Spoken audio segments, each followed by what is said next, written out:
Assalamu alaikum wa rahmatullahi wa barakatuh. I have told that if we follow Islam, we can build a moral society. You see, we have 54 Islamic countries.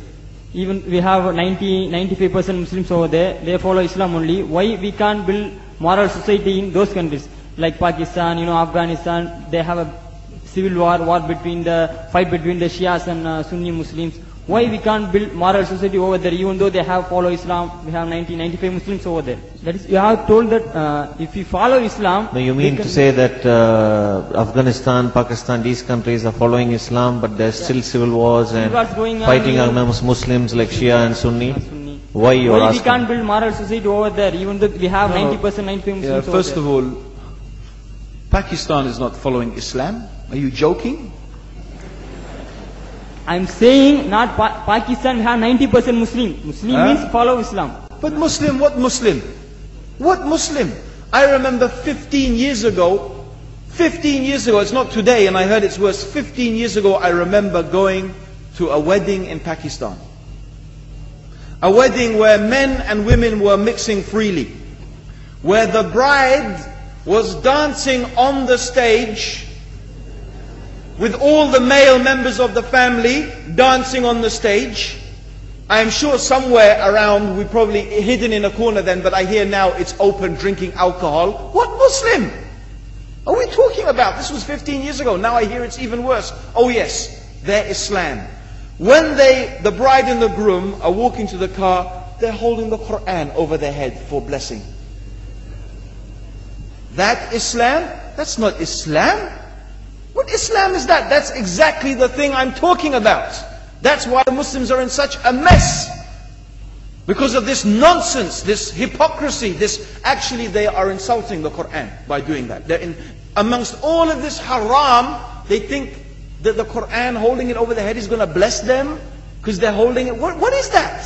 Where did they get this from? So, I don't know what we're talking about. In fact, this is the problem. You see, the Muslim world itself is so far from Islam. So many you find here in India. Well, I know it's not a Muslim country, but there are lots of Muslims here. But I don't know what sort of Muslim. Most of them go to the dargah and they call upon some dead person in the grave, and they think that by talking to a dead person, they're going to have their needs fulfilled. What's the difference between that and worshipping an idol? There's no difference, believe me. It's shirk. I've seen it myself with my own eyes. I'm praying in the masjid. The adhan goes. The people are praying in the masjid. And the people in the dargah are not coming to the mosque to pray. They're still going around the dargah and making all their whatever the things they do. What's that? That's not Islam. You go to many countries. You find Pakistan, you want to see Islam in Pakistan. You know, in England, in every street corner we have a pub. You know what's a pub? You know what's a pub?